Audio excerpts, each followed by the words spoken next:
Dear students, आज हम अपने लास्ट लेक्चर को कंटिन्यू करते हुए जिसका टॉपिक था जॉनसन टू मिल्टन, उसका सेकंड पार्ट जो है उसको कंडक्ट करने जा रहे हैं। सेकंड पार्ट में हम डिस्कस करेंगे ड्रामेटिस्ट्स between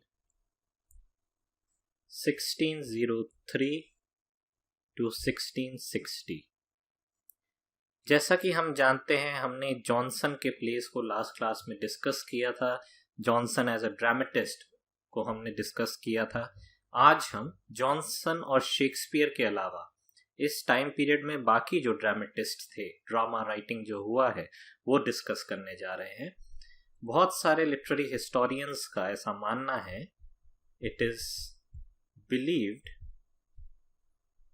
by many historians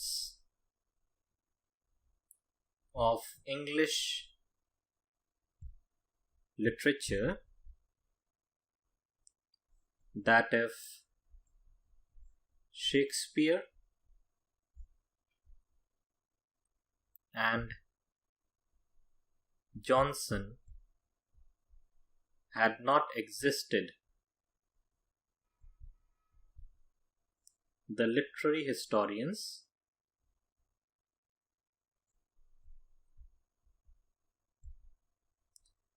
would have devoted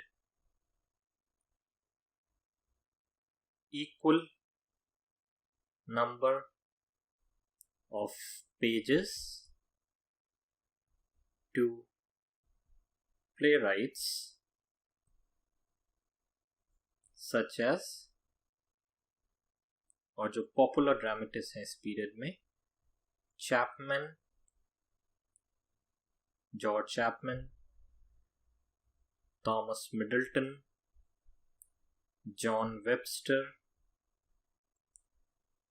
John Ford, Beaumont, Francis Beaumont and John Fletcher. उस समय ये प्ले राइट्स भी हम देखेंगे शेक्सपियर और जॉनसन के कंटेम्पररीज थे। इनके अलावा डेकर और भी लोग थे, फिलिप मैसिंगर से लेके।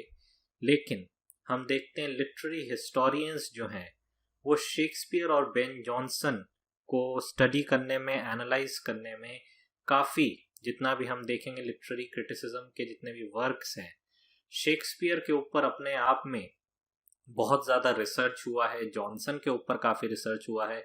जितना इन बाकी के ड्रामेटिस्ट है इन पे उतना फोकस जो है नहीं दिया गया है। लेकिन हम अपने इस पर्टिकुलर लेक्चर में इन सारे ड्रामेटिस्ट को भी कंसिडर करते हुए इनके मेन थीम्स और इनके जो वर्क्स हैं वो डिस्कस करेंगे। सबसे पहले नाम आता है जॉर्ज चैपमैन का। 1559 में बॉर्न हुए थे, 1634 तक। He was an English poet and dramatist whose translation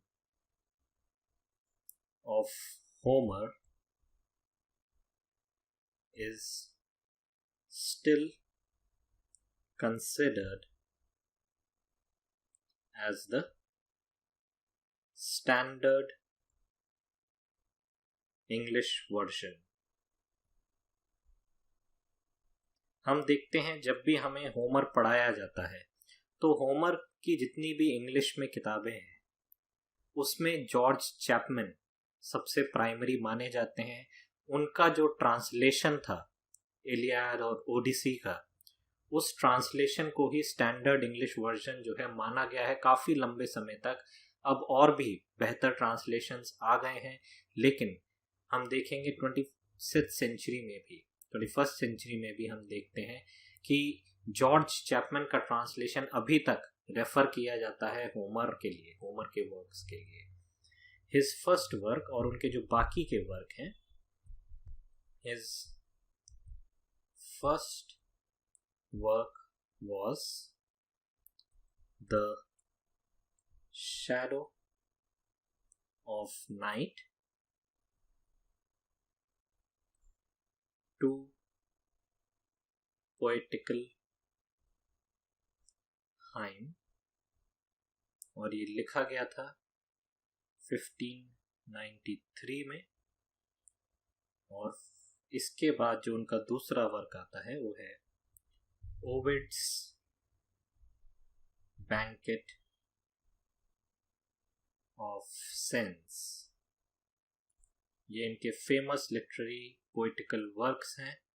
हम देख सकते हैं कि जॉर्ज चैपमैन जो है अपने टाइम में पोएट्री के लिए उनका जो सीधा कंपटीशन था वो था शेक्सपियर के साथ, शेक्सपियर के सोनेट्स के साथ। और उस समय पे बाकी भी फिलिप सिडनी से लेके और भी बड़े जो पोएट्स रहे हैं, एलिजाबेथन पोएट्स रहे हैं, उनके सामने इनका वर्क हम देख सकते हैं कहीं ना कहीं अंडरमाइन किया गया है। लेकिन अपने आप में अगर सिर्फ जॉर्ज चैपमैन को स्टडी किया जाए तो काफ़ी एक डिफरेंट अप्रोच के साथ ये भी पोइट्री जो है लिखते हैं। और इनकी पोइट्री को भी जो है एक हम कह सकते हैं एक ऐसा दर्जा दिया जाता है जो बाकी सब से, जैसे कि एक क्रिएटिविटी का अगर हम बात करें तो कहीं ना कहीं उस टाइम में जॉर्ज चैपमैन की क्रिएटिविटी, उनका ट्रांसलेशन, ये सब काफ़ी मैटर रखता था। आज के टाइम में अगर हम देखें, क्योंकि ज़्यादातर लिटरेरी हिस्टोरियंस ने शेक्सपियर और बेन जॉनसन पे फोकस किया है, तो कहीं ना कहीं जो आज के टाइम में जॉर्ज चैपमैन को हम रिकॉग्नाइज नहीं करते हैं, लेकिन उनके उस समय पे जिस समय वो लिख रहे थे उस समय उनको काफ़ी रिकॉग्नाइज्ड एक दर्जा जो है दिया गया था। He also wrote a poem in praise of Sir Walter Raleigh, और उस पोएम का नाम है An Epic Poem About Vienna, और ये लिखा गया था 1596 में। और उन्हें जिस चीज के लिए सबसे ज्यादा जाना जाता है, जिसके लिए वो सबसे ज्यादा फेमस है, his first translated book was Iliad, जो ट्रांसलेट किया था इन 1598 में, एंड ओडिसी जो पब्लिश होके आया था इन 1616। हम देख सकते हैं दोनों ही वर्क उन्होंने काफ़ी पहले ट्रांसलेट करना शुरू कर दिए थे। 1598 में आते हम देखते हैं इलियाड का ट्रांसलेशन जो है शुरू हो जाता है। ओडिसी जो है 1660 में अपीयर करता है। और इन्हीं ट्रांसलेशन के बारे में हम देखेंगे जो रोमांटिक पोएट्स थे। It was these translations that inspired the sonnet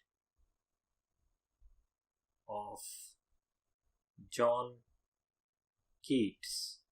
और जॉन कीट्स का जो सोनेट है उसमें वो चैपमैन के ट्रांसलेशन को जो है एक काफ़ी अच्छा दर्जा जो है, एक काफ़ी रिस्पेक्ट जो है वो देते हैं। और सोनेट का नाम है On First Looking into Chapman's Homer, और ये आया था 1815 में। जॉन कीट्स के सोनेट के बाद से ही हम देख सकते हैं जो उस समय के लिटरेरी क्रिटिक्स थे, जो एस्से राइटर्स थे, कहीं ना कहीं जॉर्ज चैपमैन को जो है रिकॉग्नाइज करना शुरू करते हैं। तो इसी तरीके से जॉर्ज चैपमैन जो अपने आप में जिन्हें बहुत सारे हिस्टोरियंस ने भुला दिया था, जॉन कीट्स के वर्क के बाद से उनका